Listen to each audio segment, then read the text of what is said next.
నిజామాబాద్ నగరంలోని మాధవ్ నగర్ ఆర్ఓబి పనులు చురుగ్గా కొనసాగుతున్నాయి. రైల్వే గేట్కు ఇరువైపులా ఉన్న 42 పిల్లర్లపై సిమెంట్ గార్డులను భారీ క్రేన్ల సాయంతో బిగిస్తున్నారు.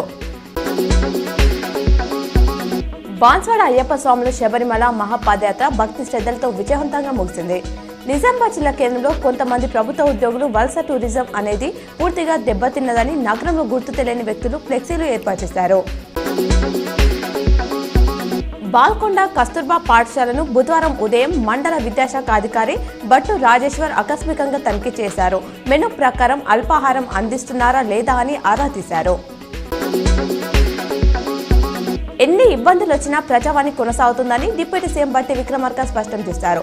సమస్యలతో వస్తున్న వారందరికీ పరిష్కారం చూపుతున్నామన్నారు. దరఖాస్తులన్నీ పరిశీలిస్తున్నామని ప్రతి ఒక్కరి బాధను వింటూ పరిష్కరిస్తున్నట్లు చెప్పారు.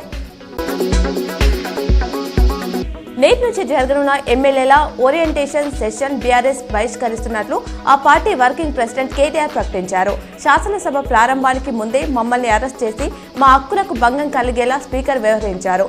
మా పార్టీ ఎమ్మెల్యేల పార్టీ ఫిరాయింపులపై నిర్ణయం తీసుకోలేదు అన్నారు.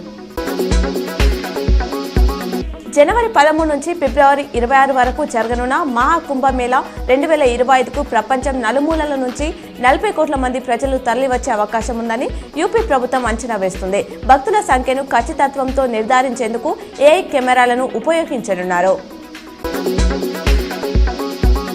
దేశీయ బులియన్ మార్కెట్లో బంగారం ధరలు బుధవారం భారీగా పెరిగాయి. ఈ నేపథ్యంలో తెలుగు రాష్ట్రాల్లోని హైదరాబాద్, విశాఖపట్నం, విజయవాడ వంటి ప్రధాన నగరాల్లో 22 క్యారెట్ల బంగారం 10 గ్రాముల ధర ₹750 పెరిగి ₹72,050కి చేరింది. 24 క్యారెట్ల బంగారం ధర ₹820 పెరగడంతో ₹78,600కు చేరుకుంది.